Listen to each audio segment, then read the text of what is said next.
Ficklin has it on tape here. We want to talk about it and have you talk to us about, what you got out of this program and what we can do to improve things in the future. Bless you, young brother. Bless you. But with that, let's give brother, your state representative, Gary Holder-Winfield,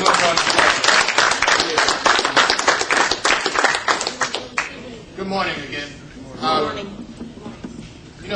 The chant talks about all the things you can do, right? That's what this chant talks about. And from where you're sitting, sometimes it's a little difficult to understand that you can be all of those things that you talked about. Let me tell you something. I come from a community in the South Bronx where people think that you can't be anything. I come from a house that was broken. My mother's a single mother who worked, and she worked round the clock. I got a father who's a drug addict. He's recovered, but he never came back to his family. So I have a lot of the issues that some of you may have, and that some people you know may have, and I come from a place where people don't think you can achieve. And let me tell you, in the chant you talk about being an engineer, and an entrepreneur, and the president. Well, I've been an engineer, and I've been an entrepreneur, and I'm a state representative, and maybe someday I'll be the president.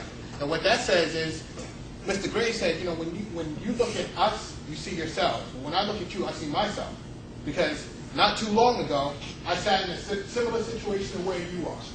And I've done all of those things. Hey, you, up here. This is real talk. Let me tell you something. I'll tell you the truth about something, right?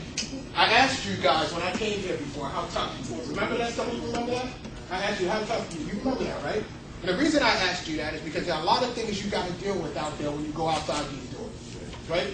How tough are you? Can you make it to where I'm standing? Because I know that if you do what's necessary, you can be here, because I did. But the question is, are you tough enough to get there? And today, when you turn around, you're not paying attention, you're demonstrating something to me. You're demonstrating that you're not tough enough to function in this room. And it's tougher to function out on the street. Now, I know every single one of you is tough enough to go out to the corner and get what you got to get to do what you got to do on the street. Because that's easy. That's the easy thing to do. So you're tough enough to do that. My question again to you is, are you tough enough to be standing here, to go through the trials that are necessary, to be here, to talk to some young people and save their lives? How many people in this room are tough enough to do that? Raise your hands. Come on. How many? How many? Your hands should jump up in the air. Right. You should believe it. You just chanted, "Mountain, get out of my way." And you can't put your hands in the air. Something's wrong with it. You got to believe that. You got to believe it. It's not just something you say. It's not just something that sounds nice. You have to believe that you have the ability to do anything. This week when I was at Lincoln Bassett, I talked to them about why you can do it. And I'm going to tell you why you can do it the same way I told them. Yeah. And I'm going to tell you why you can do it. Because you are different than those who came before you. And the difference is important. You're going to go to school. You're going to interact with all these people. You're going to learn a whole bunch of skills that you don't even know you have. Skills that prepare you to deal with the world. But there's something else that's different about you than even people of my generation, and certainly people before. When they listen to music, how do they listen to music? They listen to music. The song will come on. The song is all right. They listen to it. The song's not all right. They don't listen to it. And then the song goes away, right? Do we listen to music like that? No. What do? We listen to a song. The song's hot. Everybody, we have a different kind of swagger, right? We want to be the hottest on everything, right? That's how we are. We want to be the hottest. So if they got a hot track out, somebody jumps on that track, and what do they say? They say, I'm going to spit something that's more fire than what the original guy spit, right? That's what they do. Or if the track's not that hot, they put a new track under. Hey, you, hey, I'm here. Come on, Dave. Real talk. Me and you, come on.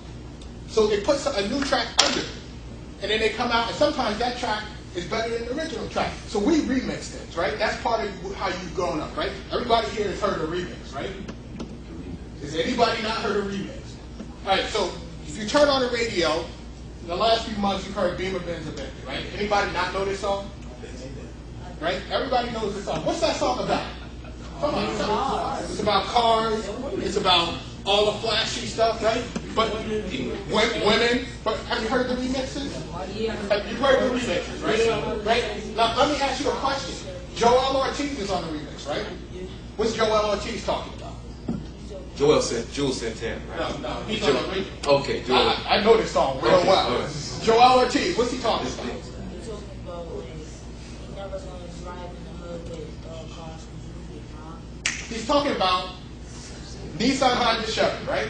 That's what this brother's talking about. He comes out and he's like, if I hoop you, I be swerving. People who I'm serving, boost phone, forever chirping, Nissan, Honda, Chevy. This is what he's talking about. Now, this is a song that's about Beamer, Benz, or Bentley. This is a song that's about hot women. This is a song that's about a fly chain. This is a song that's about all these excesses. And when Joel comes on, do you stop bobbing your head? Nah. Actually, Joel is probably one of the hotter verses on this track, right? Because Nissan, Honda, Chevy itself becomes a song. So what did Joel do? He flipped it. He made it different. And you are still bobbing your head to something that's going left when the rest of the song is going right. So then why am I talking to you about this? Because right now, you're sitting here, you're all going right. Nobody's going left. Right now, nobody's remixing what's going on in their life. Nobody's saying, you know what, this ain't hot. The people who came before me, they did the same thing that I'm doing. The same exact thing. And I know where they ended up. They ended up running the streets for a little while. Yeah, they were doing all right. But there's nobody that's 50 years old out there running those streets. There's nobody that's 45 years old out there running the streets. There's very few people out there that are 35 running those streets. And I don't want to be doing the same thing. I don't want to be doing the same track. Because the same track is white. And I'm hotter than that. I'm a better MC. I'm a better DJ. I'm a better whatever I am. I'm a better student. Step out. I'm a better Step out. possible leader. Yes, sir. I'm going to do it different. Step out. So I ask you again, because I know you have something that I didn't necessarily have, that I know Mr. Graves didn't have because he's a little bit older. I know that you are adaptable to situations. I ask you how many of you in this room, and I want you to throw your hands up, how many of you in this room are adaptable enough, understand the remix enough, how many of you in this room are tough enough to stand where I'm standing, and how many, put your hands up. Now that's better. You can do anything. And the reason you can do anything is because you have the ability to adjust the situation. I didn't get here just because I was a good student in school.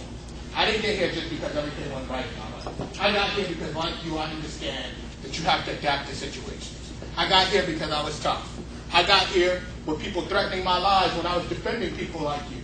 I got here because I am who you are, and you can be who I am. I got here because I was tough enough. And I got here because a few people love me. You got people in this room who are saying they love you, who come back. Take advantage of that. I'm going to give them my cell phone number. And I'm going to tell them to give that number to you. And when you need something, whether it be you be in trouble, you need some guidance, you need anything, you call that number. Because that's the number that's on my head. And I love you guys. And I know you're tough enough. And I want to help you get where you can be. So thank you.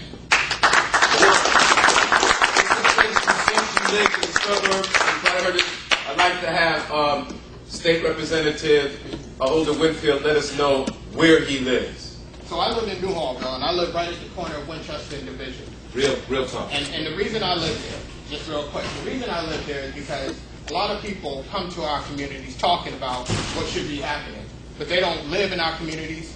They don't see what goes on in our communities, and I don't think it's real to talk about what should happen without being there. And that's another thing. 480 Winchester Avenue is a yellow house on the corner of Winchester and Division.